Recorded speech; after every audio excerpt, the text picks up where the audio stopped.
Welcome to module number 3, lecture 5. We will continue with the mineral admixtures, and we ended up in the last class action of water reducing agent on mineral admixtures. So, we will look at it again, repeat it a little bit, and we will talk about bleeding, mechanical performance with mineral admixtures, creep and shrinkage, and durability. So, if you look at action of superplasticizers, A is a case with no superplasticizer. So, you will have particle of the cement or cementitious material, cement material, not cementitious, only cement material. If you have, they would be something like this, clogged and with large voids inside. But when you add, for example, superplasticizer, they get dispersed, pushed apart, and this clogged scenario will not be there. There will be something like this, at contact points they will be pushed apart, but there is a contact point. But if you add, let us say, very fine mineral admixtures together with the superplasticizer, then you get the voids spaced, these voids get filled up, these voids, these are the particulate, these voids gets filled up by the mineral admixture themselves. So, therefore, they give you a much better structure. So, no superplasticizer scenario is this. High range water reducing agent, that is sulfonated melamine condensates or sulfonated naphthalene condensates or PC, gives you something like this, but when you have high range water reducing agent plus silica fume, you get something like this. So, therefore, they are much better, more dense structure and uniform, and cement particles are well dispersed, and that is what we saw in the last class. That is what we saw in the last class. So, without the plasticizers, they are all agglomerated, cement grains are agglomerated. Well, these are idealized diagrams, cement grains are never spherical in nature. With the superplasticizers, they are dispersed, and with microfiller they are well dispersed. Together with the microfiller is nothing but the mineral admixtures, and they have a uniform and dense structure compared to this, dense because the mineral admixture has gone in between, and that is how it gives you a much better microstructure. As we said, superplasticizer demand, last class we are mentioning at the end that superplasticizer demand is unaffected by fly ash.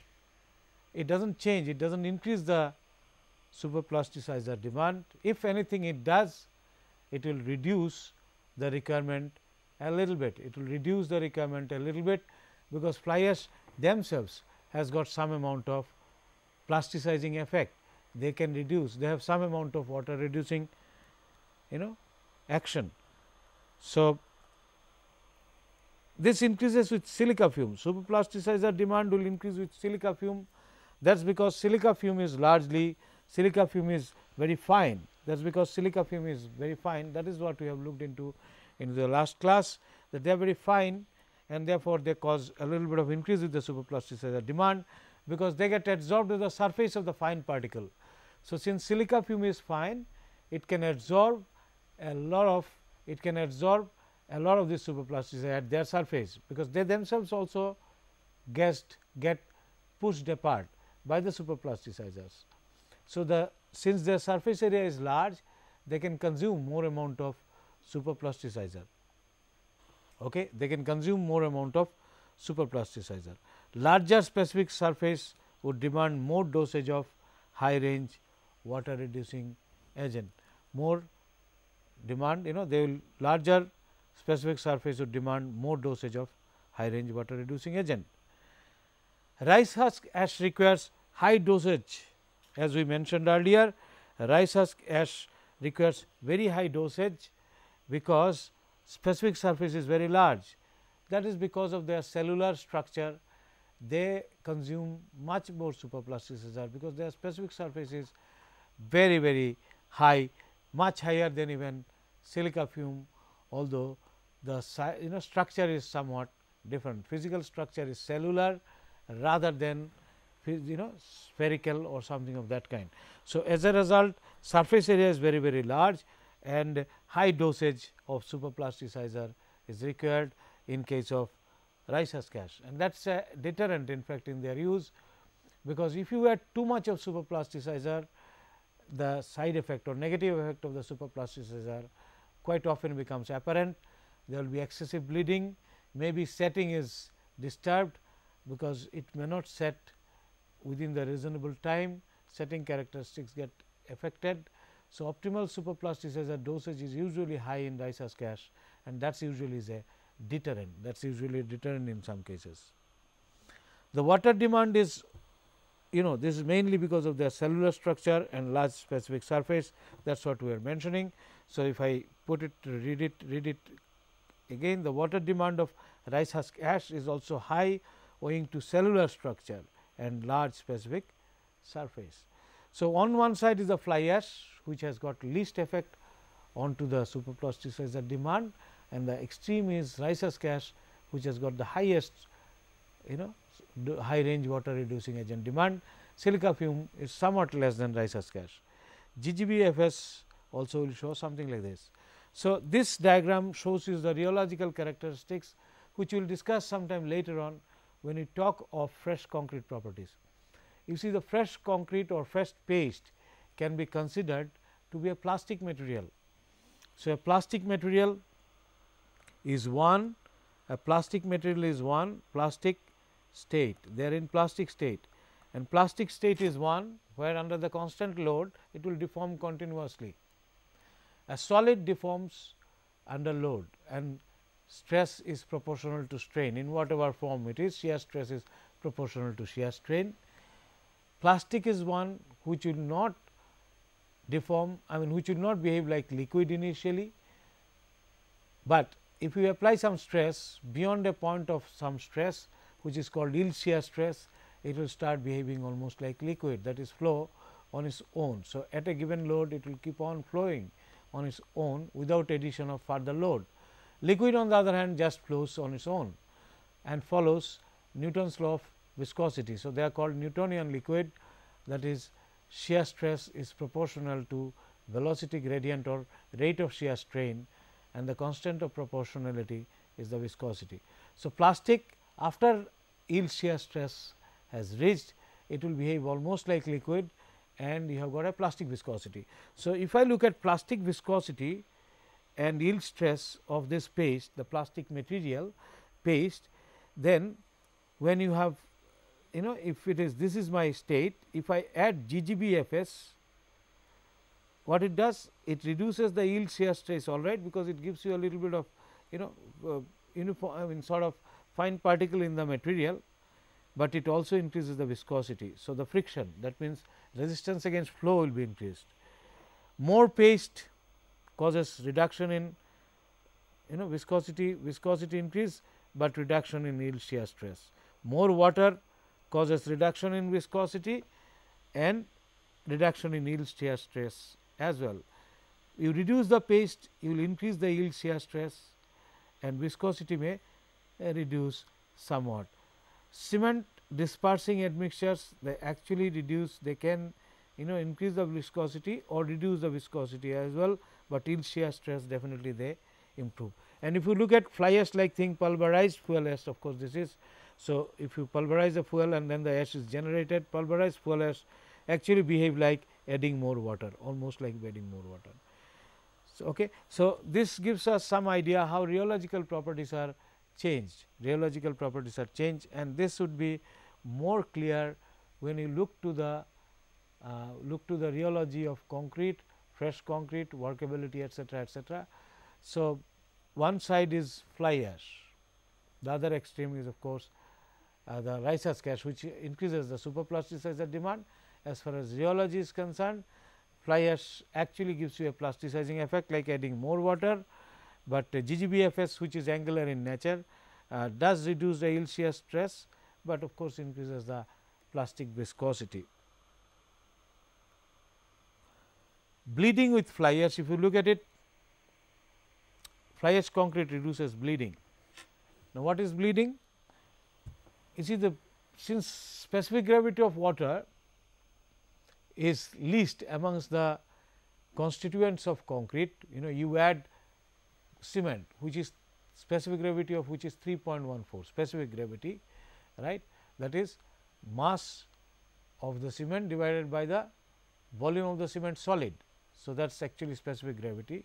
You can you can talk in terms of, and generally by definition, of course, specific gravity is related to the specific gravity of water, but we can understand this equivalent to the mass of the solid divided by volume of the solid. So, that specific gravity is 3.14. If you look at water, it is 1, aggregates are around 2.6, 2.7, and fly ash, if you add mineral admixtures, they are largely 2.1, 2.2. So, water is the lightest material amongst all the ingredients of concrete. So, it will have a tendency to come up, and this can lead to a phenomena called bleeding. When water comes up at the top, solid subsides, that is basically bleeding.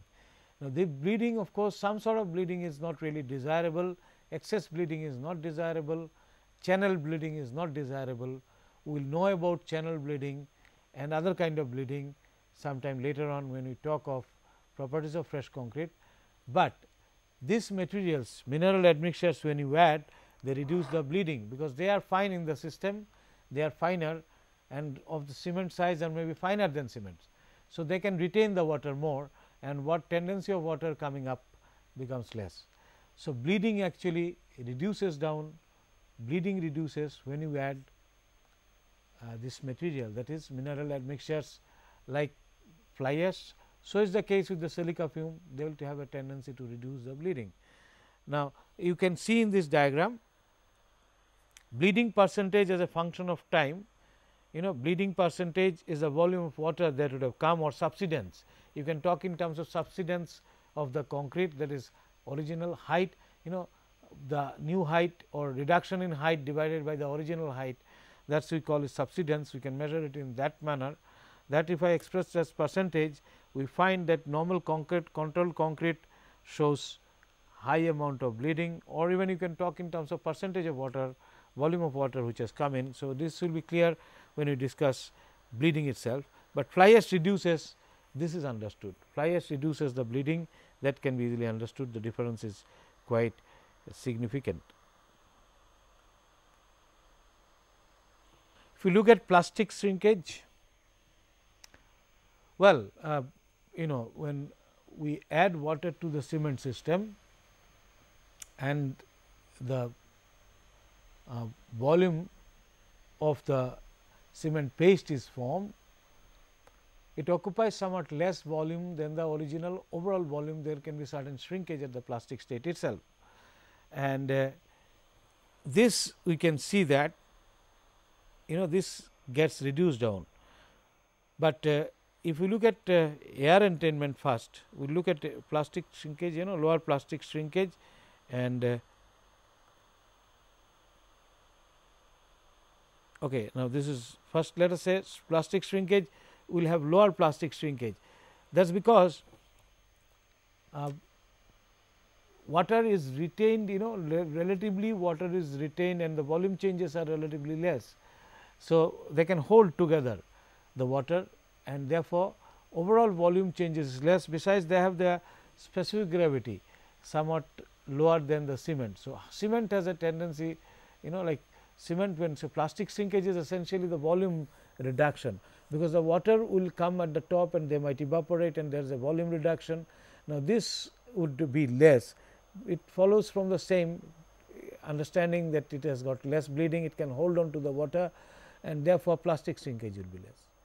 Now, air entrainment, if you look at it, air entrainment is done in order to improve the frost resistance, where freezing and thawing is a problem. For example, in cold climates. So, you would like to have higher air entrainment, and we generally add air entraining agent, which I have mentioned earlier sometime, that they actually change the surface tension of the paste, water in the paste, and thereby they actually make it easy for bubble to form. If you recall the chemical admixtures when we were talking about, we said they have head and tail, and therefore, something is hydrophobic, something is hydrophilic. Hygrophobic end has a tendency to hold on to air and thereby form air bubbles. Now, this air entrainment percentage, if it get disturbed, then its mineral admixtures performance in cold climate or where freezing thawing is possible could be questionable. But let us see what happens. So, air content with, obviously there is a reduction in air content with all the mineral admixtures. So, if I have increased the dosage of the binder, I find that there is reduction in the air content, whereas control gives you much higher air content, they all reduce the air content. So, it is not very, it reduces down the efficiency of air entrainment, it reduces down the efficiency of air entrainment. Fine particles which you add, this fine particles, cementitious particle which you add, they reduce down the efficiency of air entrainment. So, volume of air that gets entrapped is or rather entrained is relatively less in this particular cases. So, this is another effect. The strength part is important. If you see strength for fly ash concrete, without fly ash is something like this, and if I have fly ash concrete, let us say I design for identical 28 days strength, the early strength will be less, but long term strength is much higher. Now, if you recall, we looked into the microstructure development of this material when we were talking of cement and hydration of cement, etc., etc. Now, reaction of fly ash is generally slow. Fly ash reaction is slow. Pozzolanic reaction, not all shows this way, but let us look at fly ash right now. Reaction as fly ash is slow. Besides, unless I have sufficient liberation of calcium hydroxide, it is with the calcium hydroxide the fly ash reacts. So, unless I have sufficient amount of calcium hydroxide concentration in the mix or in the product, hydration product, the pozzolanic reaction due to fly ash will not initiate, and then again it is slow. If you recall of lime reactivity test, we cured it for 10 days. First 48 hours one even does not try to demold it, because lime and pozzolana reaction is slow. So, it does not harden sufficiently within first 48 hours. So, if you open the mold, the surface will simply crumble, because it is not sufficiently strong to hold itself, the framework is not ready. And then we cure it at 100% relative humidity at 60° temperature for 8 days. So, therefore, this indicates, whereas cement water system you can simply demold it after 24 hours.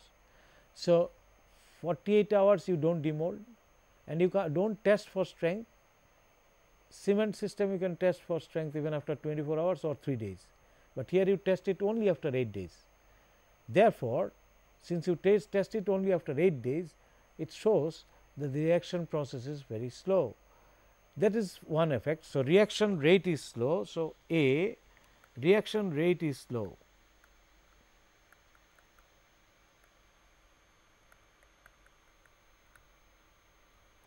B, sufficient lime must be made available, sufficient CH must become available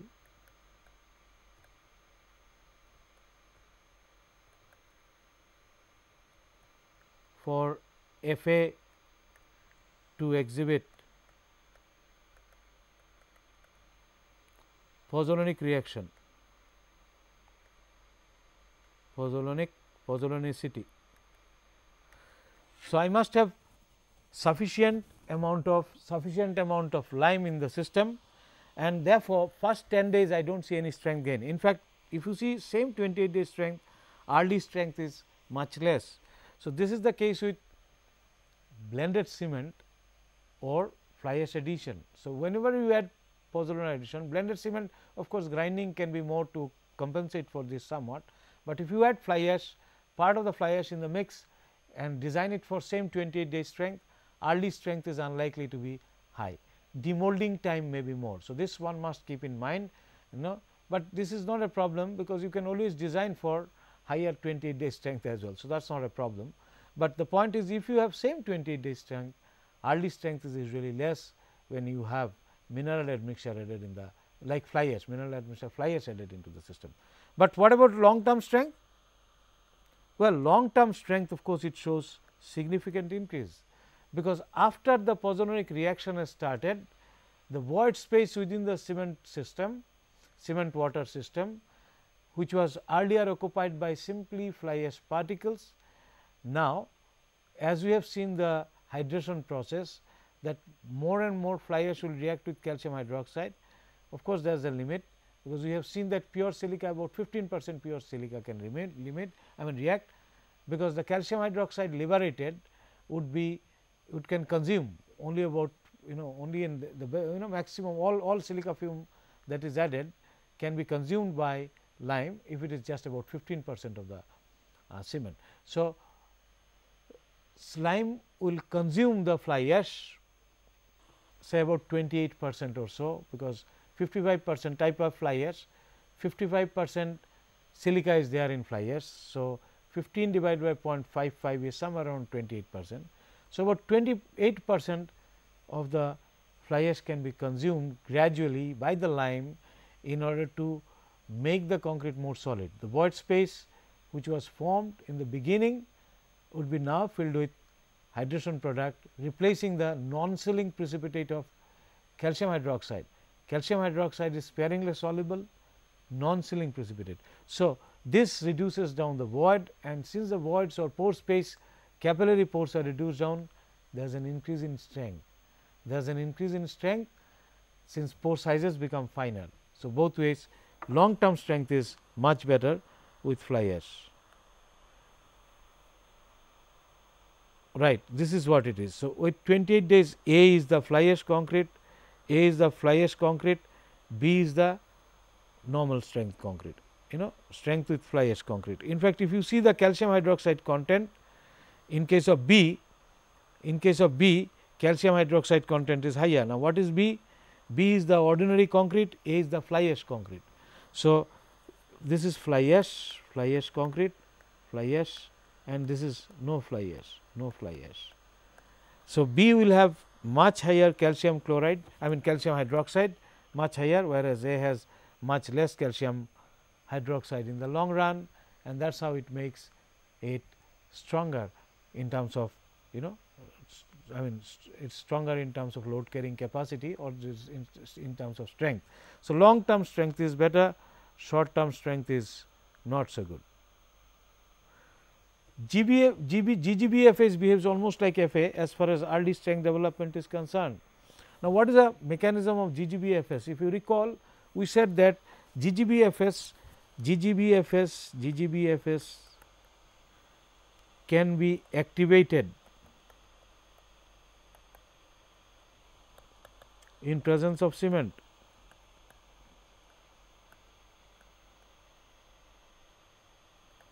And GGBFS actually exhibit cementitious product, that is some hydration product of the GGBFS itself, because it has got around 40% lime,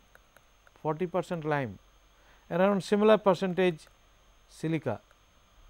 So, this lime together with the silica can give you CHS part of it, and excess silica will of course contribute to the pozzolana. So, when you add with the cement cause activation of the GGBFS, part of the cement like something like 60% slag, 40% cement, this actually activates the slag, and therefore, slag shows its own hydration product and together with the cement hydration product, and the lime liberated from the cement hydration product can react with the excess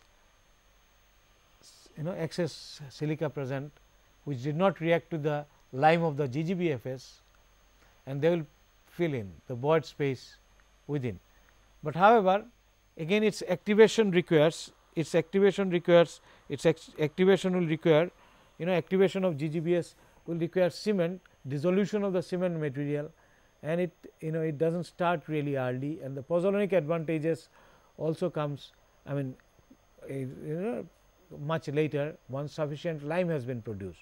So, pozzolanic benefit is obtains later. Therefore, early strength development is not very much as far as GGBFS is concerned. It almost behaves like fly ash, right, because the strength enhancement in the long run due to the secondary pozzolanic reaction, that is again not available with GGB, that is only available after certain period of time, after sufficient lime has been consumed, has been produced by the cement reaction, because it also has to depend on cement reaction.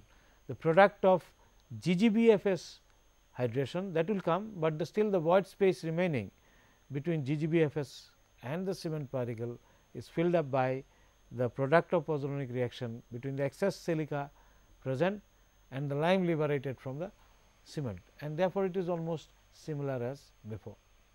But silica fume and some silica fume and some type CEFA rice husk ash on the other hand are highly reactive and pozzolanic reaction, particularly this is also relatively more reactive and can initiate as soon as calcium and hydroxyl ion becomes available. So, sufficient concentration is not really required. Besides, silica fume is very fine. If you look at silica fume, it is the other extreme. Silica fume is very fine, and fine silica fume gets into the pores of the cement system. Therefore, there is some amount of microfiller effect, some amount of pore filling effect, microfiller effect which goes in. So, therefore, even right in the beginning itself, something like up to 5 micron size or 0.3 or 0.4 average micron size up to total maximum of 5 micron size that fills in within the voids of the cement system right in the beginning itself, and even if they remain inert, they have a tendency to reduce on the porosity. So, the microfiller effect starts acting right from the beginning, and since its surface area is very large, it can exhibit reaction, it can exhibit pozzolanic reaction as soon as some amount of lime is available, So, this makes silica fume extremely reactive compared to fly ash. All right. So, early strength gain is not a major problem as far as silica fume is concerned. Rice husk ash on the it has also got very high specific surface, that is what we have seen. So, therefore, it can also exhibit reaction, rate of reaction, high rate of reaction it can also exhibit, and therefore, the problem of high early strength may not be a major problem with rice husk ash, but other problem is definitely there, because rice husk ash is so cellular that it requires too much of super plasticizer, and therefore, as such getting it getting a hardened product itself may become somewhat problem, but silica fume does not have any one of this problem in any case, right. So, silica fume exhibits pore filling effect and it is highly reactive and even on RDHs, but reacts slightly slower than rice husk ash. Rice husk ash has still faster reaction process. So, early strength wise these materials are not problem, whereas fly ash and GGBFS they are somewhat problematic. So, places where you expect early demolding, these are not the best option straight away. I mean, you can still design the system, because you can design the system with higher early overall much higher strength. So, that early strength itself is sufficiently high for your requirement if economics permit. Finally, it is economics. So, we know the behavior of the material, how we use it, that of course, remains with us. So, when it comes to fly ash and GGBFS, their early strength is relatively less, but long term strength is much higher. Silica fume on the other hand has got high early strength and even long term strength will be better. and therefore, we can use them, we can use them for various purpose, and it is one of the thing which can give you very relatively much higher strength than the concrete with any other material, and that is why it has resulted in, it is the one which has resulted in development of, let us say, high strength concrete, high strength or other kind of, some other very high strength concrete system, etc.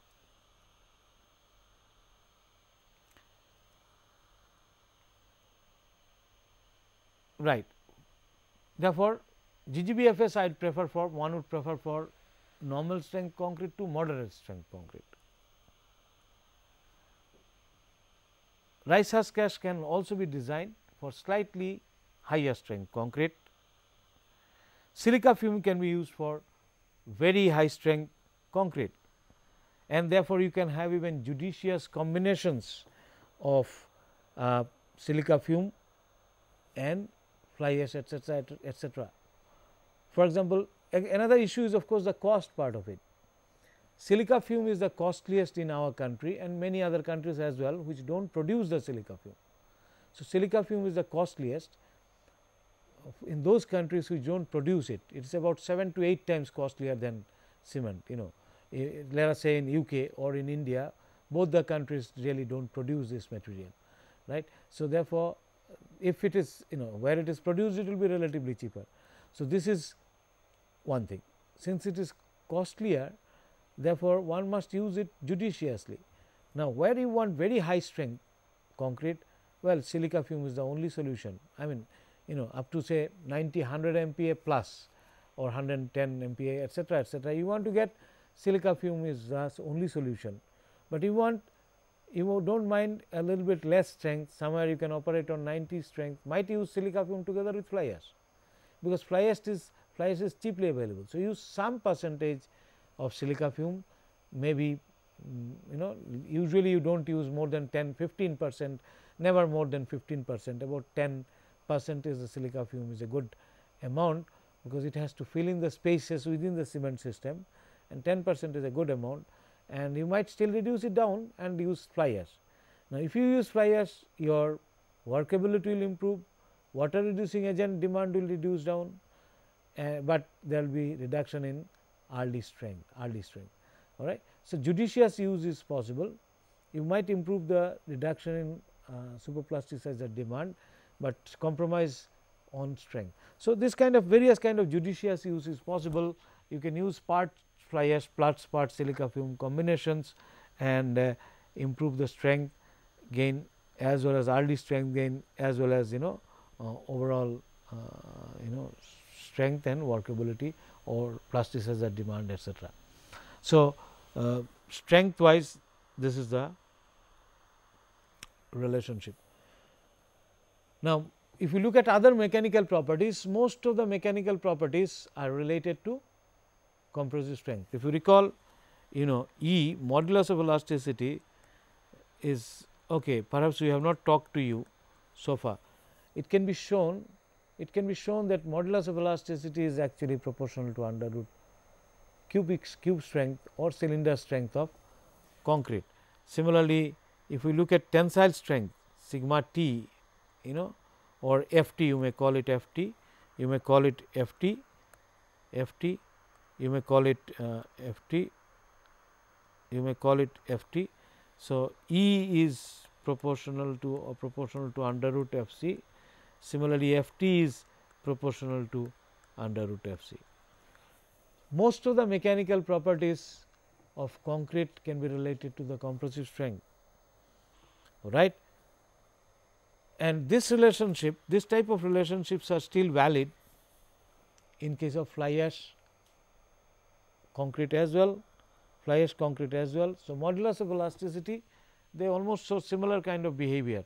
So, with fly ash and GGBFS, modulus of elasticity will follow the similar trend as OPC concrete, because there is no reason why should it change. Similar sort of behavior should be largely seen, by and large, and the empirical formulae which the code uses, they are generally conservative values, and they can possibly work well, generally work well with the fly ash concrete as well. Why so?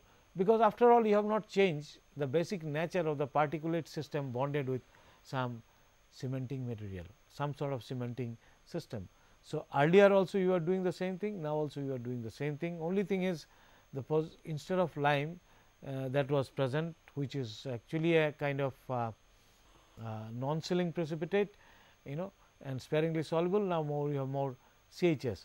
So, largely just behavior, modulus of elasticity should not change, you will find similar relationship, similar type of behavior as the concrete without fly ash. But when you have high strength concrete, what you are doing is you are essentially reducing down the pores in the system. We shall see that when we discuss about high strength concrete system. You are reducing down the pores in the system. The pores are the one which are the weakness or flaw in the material, and cracks initiate from such flaws. Cracks initiate from such flaws. So, if you reduce down the pore sizes, larger the sizes, initiation of crack occurs at lower stress level. So, if you have smaller size pores, the crack will initiate only at large, more stresses. This is number 1. You reduce down the pore, therefore, crack would be much less. Size of the pore reduced, total volume of the pore reduced, cracks would be much less. In fact, whole idea of high strength concrete is to reduce down pores of various sizes, larger sizes, and improve the microstructure of the cement paste and what is called interfacial transition zone. So, this aspect we will look into, which is between the aggregate and the paste system. Earlier you aggregate and paste, whichever is weak, that will dictate the strength. In case of concrete, aggregate, paste and interfacial transition zone, whichever is weak will dictate the strength, because that will fail early. Now, if I improve the ITZ with very fine material like silica fume, then crack cannot initiate there. Supposing in a material all 3 are of the similar strength, then the failure would occur simultaneously all 3 of them.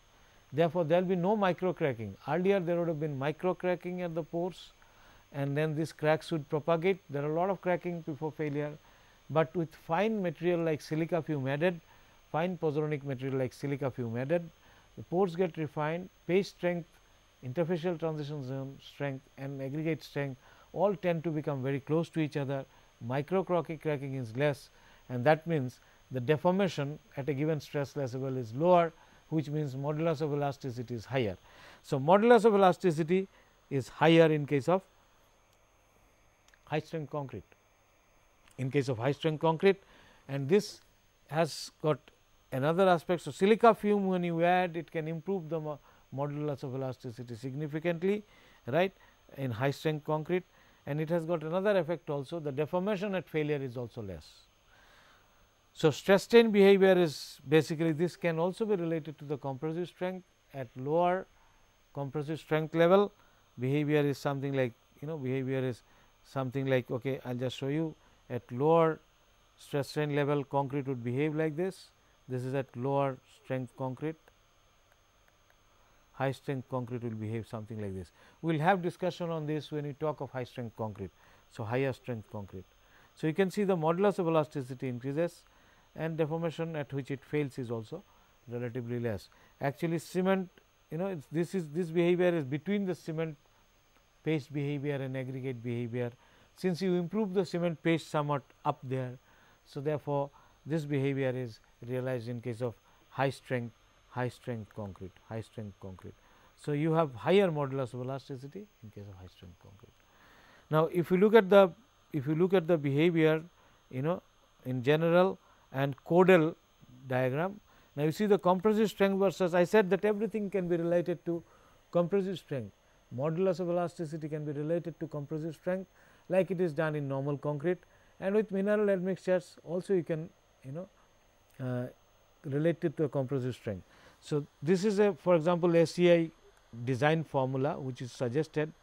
We have IS code and any other code will have similar kind of thing, and they relate. In fact, if you see IS code, it will be 5000 under root FCK, that is the relationship. So, that kind of empirical relationship with ACI, ACI, American Concrete Institute, they do have similar kind of formula, and this is actually conservative. Real lines with control concrete, that is without fly ash etcetera, lies somewhere there. And this line is much lower than that. It is usually conservative, design values are kept lower than which should not be like to cover a little bit of to have it less risky. So, you keep E values smaller, but it has been observed the fly ash with fly ash concrete, the values are also above this line. That means, your design formula really would not be affected by addition of fly ash, really would not be affected by addition of fly ash. All right.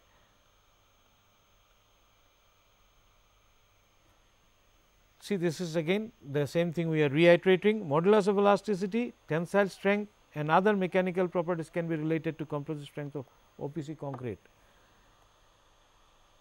For concrete with supplementary cementitious material, same is also true.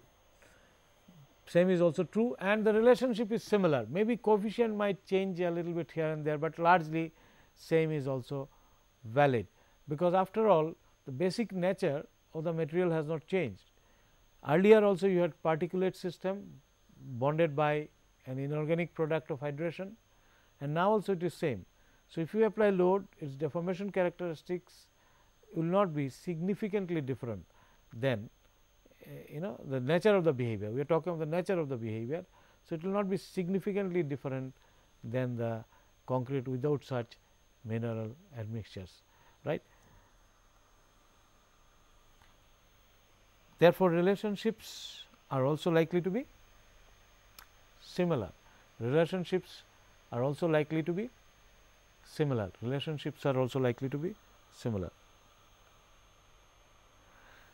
This is important. Quite often, when one is using this material, one would like to know what are the effect on creep, shrinkage and modulus of elasticity and other properties. Now, creep is the deformation under sustained load. Concrete exhibit creep, many other materials, steel for example, exhibit creep at very high temperature, many other materials exhibit creep. That is, you keep the load constant, it will show deformation, it will continuously go on deforming. So, you keep the concrete something like this, you apply load, able to apply the load, let us say fixed, and hold it in position. After some time you will find that first is the elastic deformation, and then there is some creep deformation after time. So, this creep deformation would occur.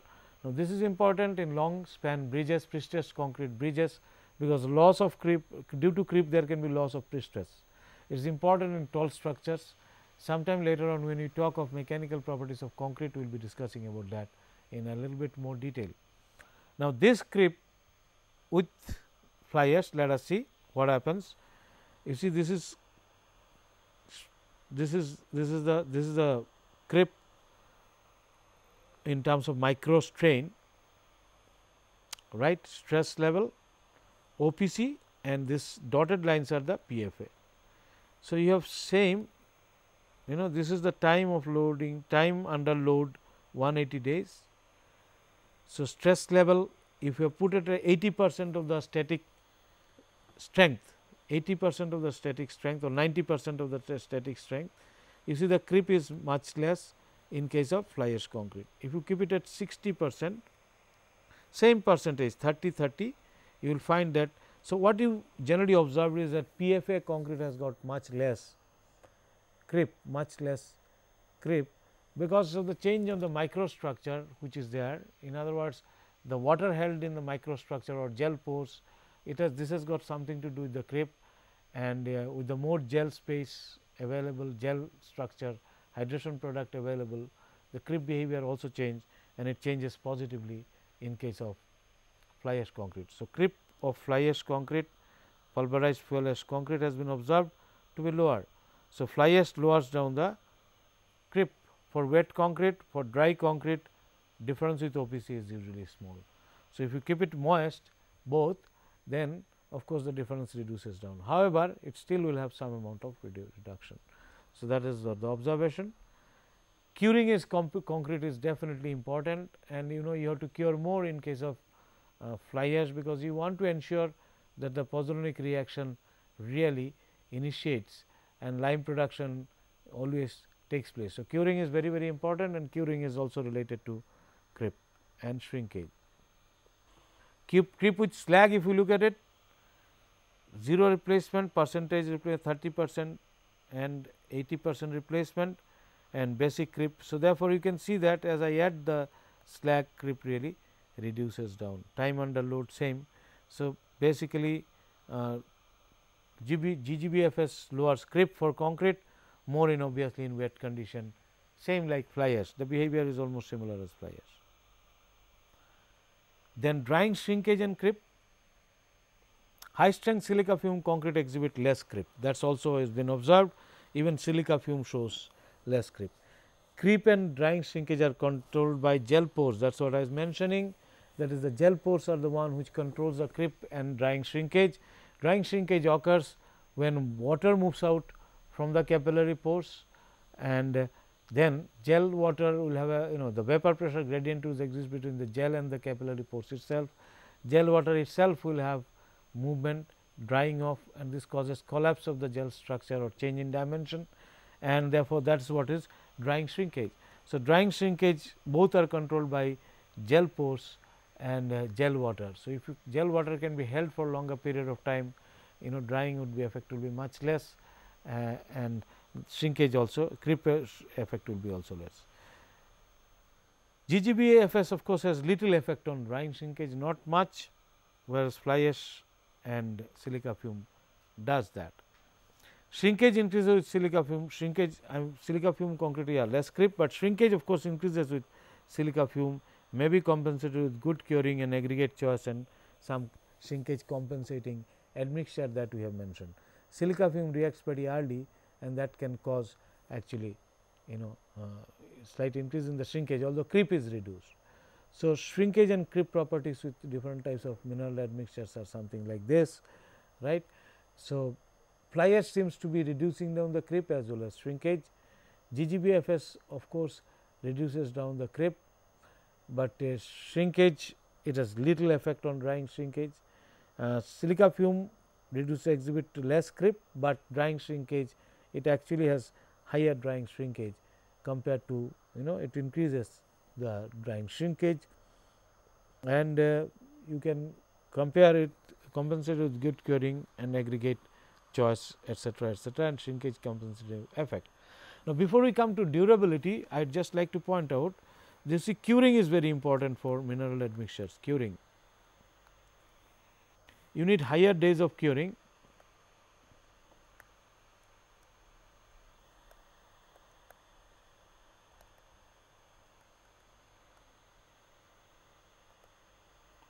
With pozzolanic mineral admixtures.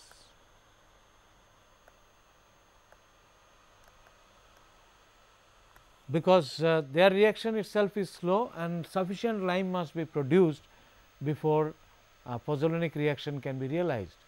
So, if that is the case, you must cure it for a slightly longer period of time, so that it has got sufficient strength gain for removal of the side shattering. Strength gain is slower.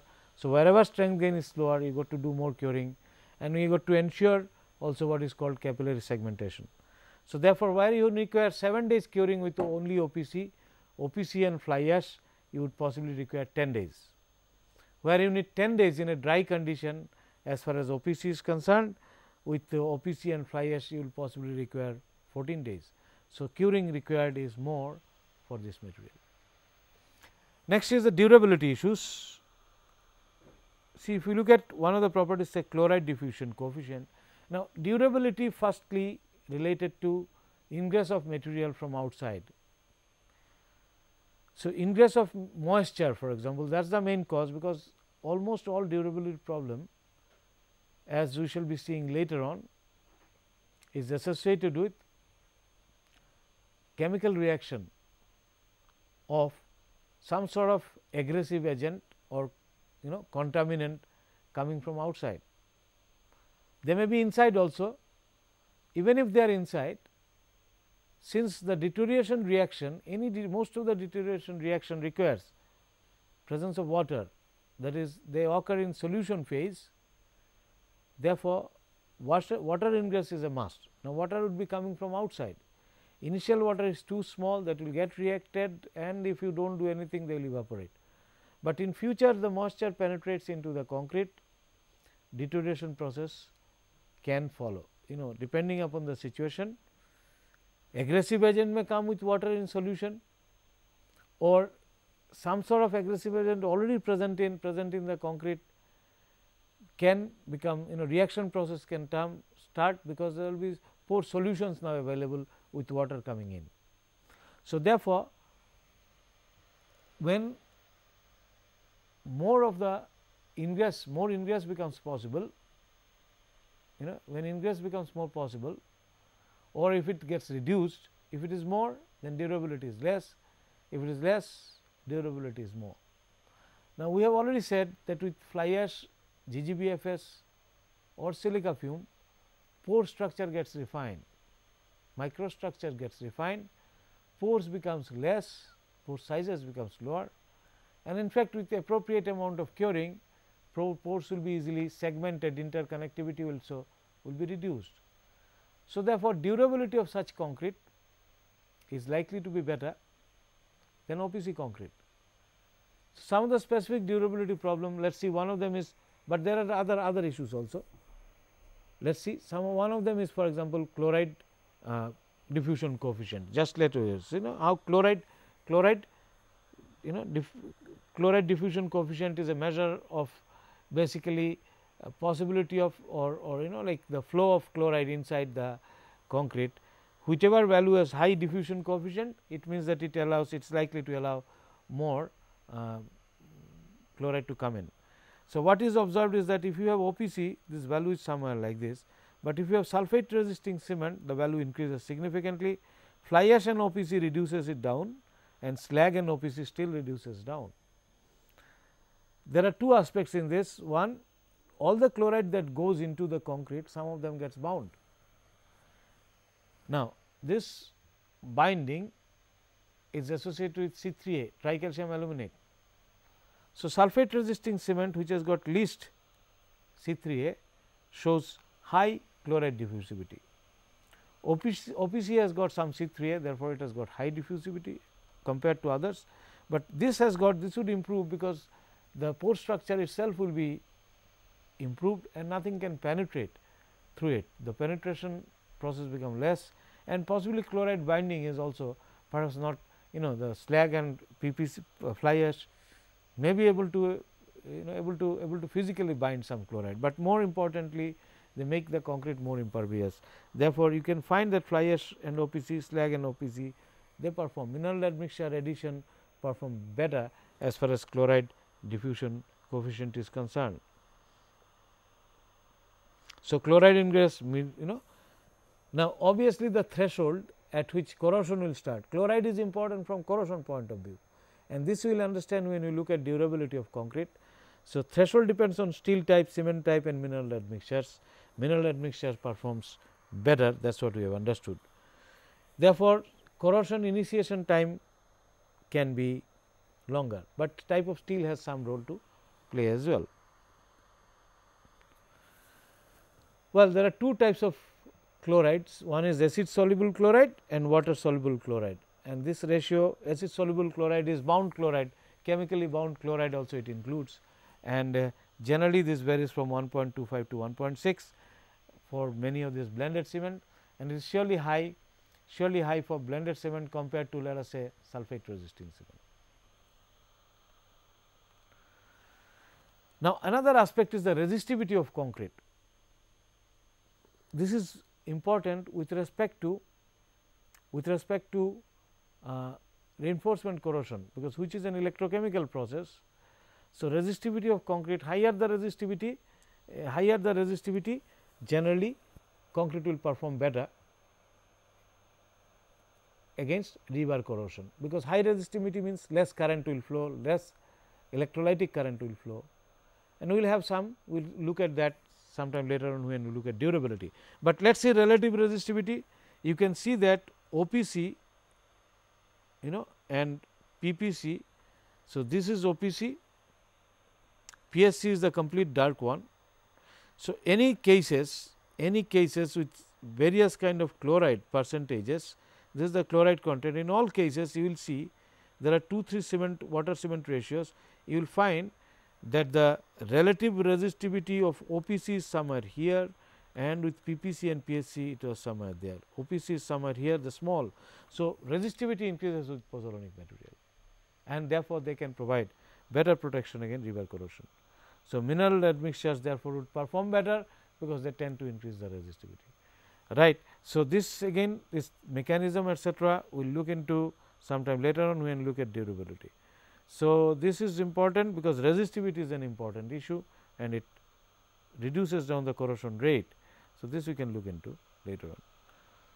Well, the other one more durability related to corrosion process is carbonation depth with mineral admixture. This will reduce down, this will surely reduce down with mineral admixtures, because they consume, this depends upon alkalinity, calcium hydroxide.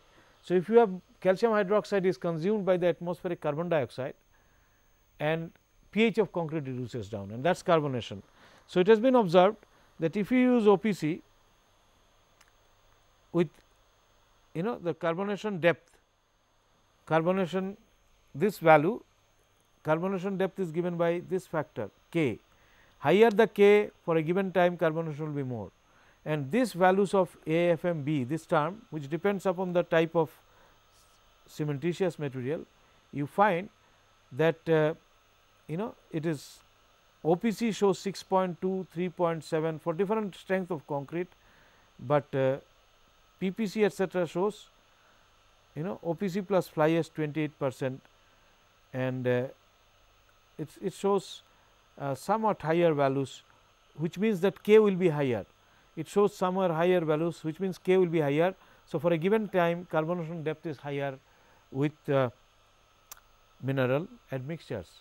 We will discuss this sometime later on. So, with mineral admixture carbonation depth increases, rate of carbonation actually increases, because calcium hydroxide are consumed by them right in the beginning, right. So, these are the other part of the formula which we might discuss sometime later on when we talk of durability, but carbonation depth increases with addition of mineral admixture. This will be clear when we talk of durability. So, mineral admixture performed by alkali aggregate reaction, this we know, because permeability and diffusion this reduces, better pore structure reduces down moisture ingress, and therefore, mineral admixture performs better against alkali aggregate reaction, good resistance against corrosion propagation.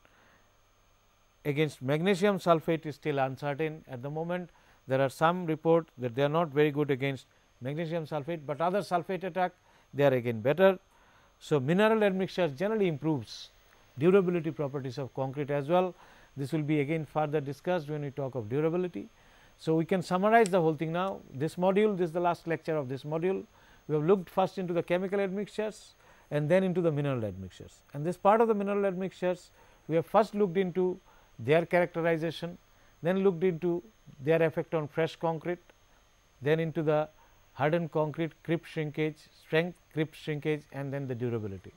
As far as durability is concerned, they perform mostly they perform better, except for carbonation, where carbonation depth tend to increase with addition of mineral admixtures.